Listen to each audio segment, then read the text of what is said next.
Live now to talk about the presidential race, KCRA3 political analyst, Democrat Roger Salazar. We want to mention that Roger is a former White House assistant press secretary under the Bill Clinton administration. He's also been volunteering for Hillary Clinton's campaign. And on the Republican side, Kevin Eckery, whose resume includes serving as a press secretary for California Governor Pete Wilson. So thanks you both for joining us. Kevin, let's start with the Republicans. After two primaries and a caucus, it appears this is now coming down to a three-man contest. Donald Trump, Ted Cruz, Marco Rubio, with Jeb Bush dropping out over the weekend. Who is benefiting the most from that and getting the Bush supporters? Well, very much at this point, Rubio was the beneficiary of Bush's departure. But don't forget, John Kasich is still in, and technically Ben Carson is still in too. But neither Kasich nor Carson has the money to really move much forward.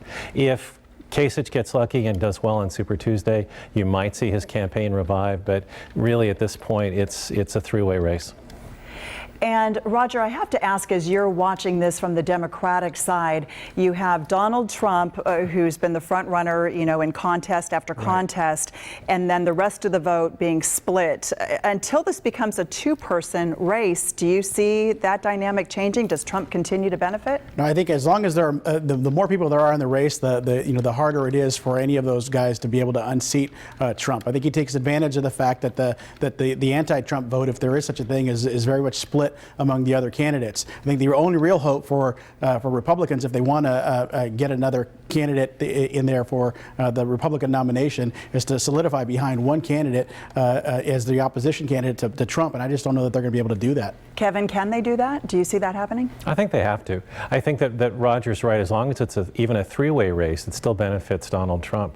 And because of Trump's just innate ability to, sort of insinuate himself into any circumstance, the three-way dynamic still favors his ability to shoot from the lip and just sort of take command of the earned media in ways that continue to take all the oxygen out of the room for every other candidate. So, Kevin, let's talk about a timeline then. How long is it going to take the Republican establishment to solidify behind one candidate? Well, actually, they're already solidifying behind Rubio. Today, he received endorsements from Bob Dole, from Orrin Hatch, from Senator Jeff Flake, whose name you might know because he's been the sort of leading Republican supporting of all things President Obama on the Cuba initiative.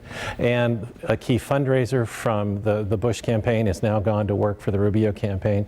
And that seems to be the lifeboat for the party right now. All right, Roger, let's check in on the Democratic race. It looks like Hillary Clinton poised to win the next primary here. But moving forward, the big deal really is coming up on March 1st with Super Tuesday. So what are you expecting to happen there? Well, and again, just sort of looking back at what happened in Nevada, where Hillary did very well with with establishment Democrats. She did very well, dominated with African Americans. The unions came out very strongly for her as well. She worked the back rooms in Nevada. Those things, those areas, those constituencies are the ones that are going to be able to help her in those Super Tuesday states. The other area where she's been very strong with has been older Latinos. Bernie did very well with millennial Latinos in Nevada, and that's something that she's got to be careful about when she goes into states like Colorado and Texas, because she's going to need to figure out a way to galvanize those younger millennial Latinos to be able to have a decisive victory on Super Tuesday. Again, I'm a supporter of Hillary's. I think that she's going to do extremely well in South Carolina, and then that's going to give her the momentum to push on into Super Tuesday and win a bunch of those states. So I think she's very well positioned. I'd rather be in her position than in the Sanders position right now. I think everyone agrees that Bernie Sanders does have the uphill fight at this point. And Kevin, let's give you the last word. Going into Super Tuesday, things really change. The primary I covered in New Hampshire, the candidates could go everywhere and meet literally every voter.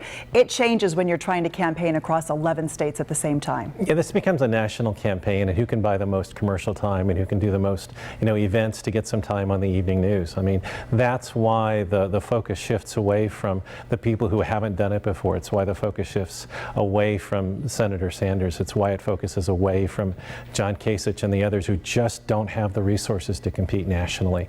So this is really the last throw for a lot of people, except for Rubio and except for Rubio. I mean, he's the one who can he's either going to do well on Super Tuesday and solidify his place as the conservative that the establishment wants, or it's going to be a really long summer. I will say that Sanders does still have a lot of money, and that's going to help him continue on even beyond Super Tuesday. But we'll see. Again, I still think that that if Hillary is able to dominate some of the groups that she's been able to dominate with in Nevada, that I think that's going to bode well for her, and maybe a signal to the Sanders campaign that that this might not be a fight that they're going to be in very long. Roger and Kevin, thank you both. And again, the